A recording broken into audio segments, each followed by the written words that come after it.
जरा सोचिए, एक छिपा हुआ रास्ता, चांदी जैसी पत्तियों वाला एक पेड़ और एक ऐसा जंगल जहां की हवा में ही जादू घुला हो।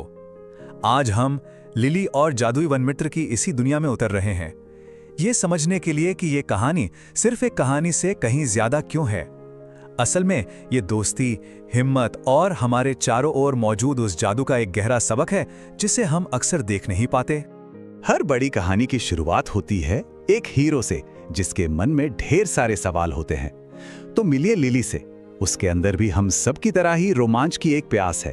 और जब उसे वो छिपा हुआ रास्ता दिखता है ना, तो वो सिर्फ एक नया रास्ता नहीं होता, बल्कि एक पूरी की पूरी नई दुनिया का दरवाजा होता है। और बस इसी के साथ लिली उस अनजानी दुनिया में अपना पहला कदम रखती है।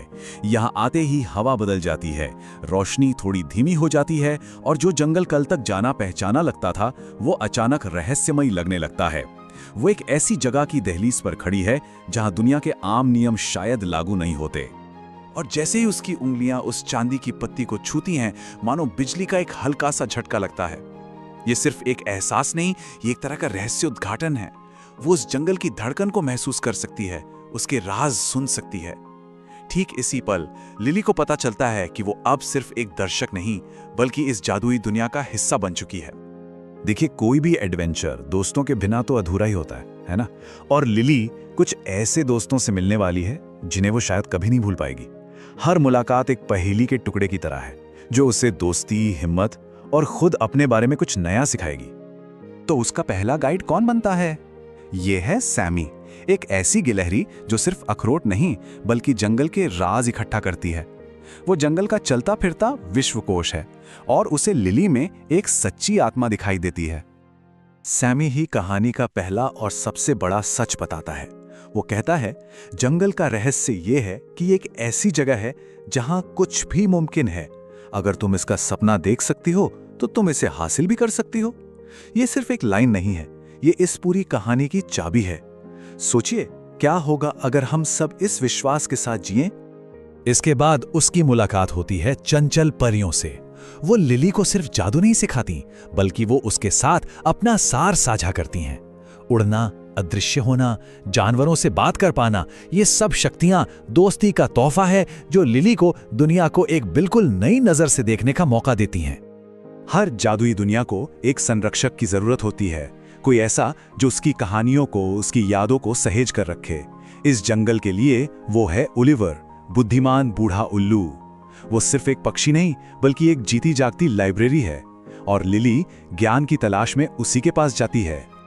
ओलिवर लिली को सिर्फ अच्छी कहानियां नहीं सुनाता, वो उसे आग और बाढ़ की कहानियों के जरिए जंगल के जख्म भी दिखाता है। वो उसे सिखाता है कि असली मजबूती सिर्फ टिके रहने में नहीं, बल्कि संतुलन खोजने, प्रकृति का सम्मान करने और ये समझने में है कि जंगल के सबसे मजबूत पेड़ भी अकेले नहीं बल्कि एक साथ मिलकर ही खड़े रहते हैं। लेकिन ये सफर सिर्फ दोस्त बनाने तक ही सीमित नहीं है। इस जंगल की अपनी चुनौतियां हैं, कुछ छिपी हुई परीक्षाएं जो लिली की बुद्धि और उससे भी ज्यादा उसके दिल का इम्तिहान लेंगी। जंगल की गहराई में उसका सामना होता है ग्नोम्स यानी बौनों से, जो अपने गांव के बड़े कट्टर रक्षक हैं।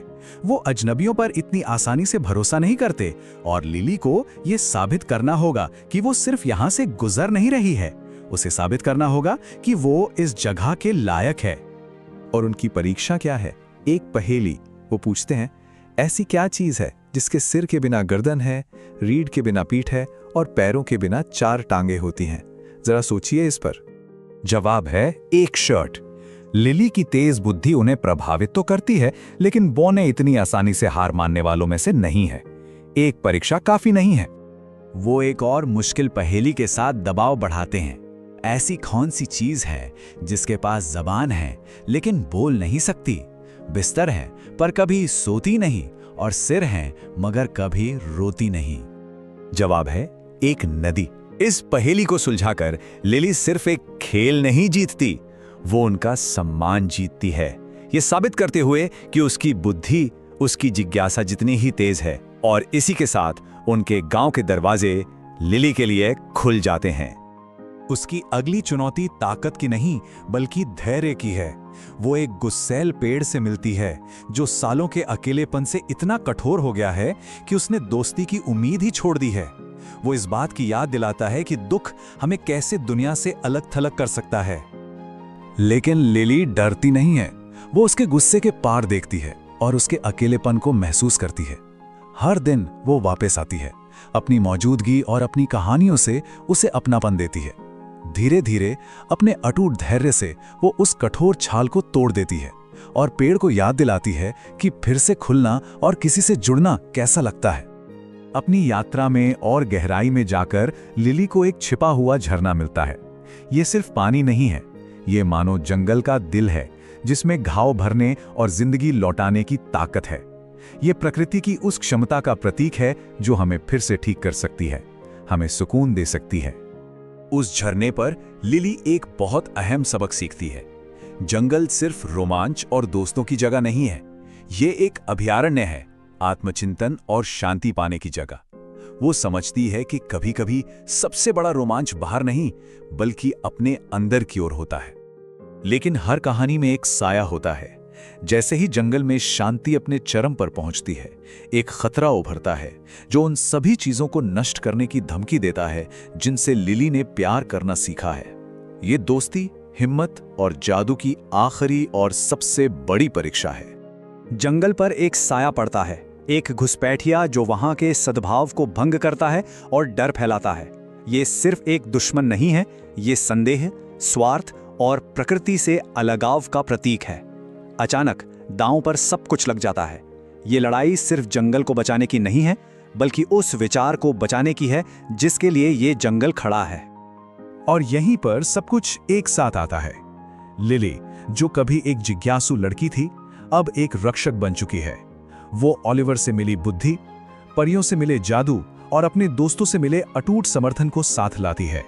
वो अकेली नहीं खड़ी है, वो उन सभी सबकों के प्रतीक के रूप में खड़ी है जो उसने इस सफर में सीखे हैं। तो इस जादुई सफर के अंत में हम क्या सीखते हैं? ये सिर्फ दोस्ती या प्रकृति की सुंदरता के बारे में नहीं है, बल्कि ये इस बारे में है कि ये सारी चीजें आपस में कैसे जुड़ी हुई हैं। हिम्मत दयालुता से पैदा होती है। एकता की ताकत हमारे मतभेदों का सम्मान करने से आती है। लिली की कहानी हमें याद दिलाती है कि सबसे बड़ा जादू हमारे रिश्तों में ही पाया जाता है, एक दूसरे के साथ और हमारे आसपास की दुनिया के साथ। और ये हमें एक आखिरी सवाल के साथ छोड़ जाता है। लिली को अपना जादू एक छिपे हुए जंगल में मिला, लेकिन सवाल यह है, हम अपने जीवन में प्रकृति और दोस्ती का जादू कहाँ खोज सकते हैं? शायद ये एक नया रास्ता अपनाने या सिर्फ हमारे चारों ओर की दुनिया के लिए अपनी आंखें और दिल खोलने जितना ही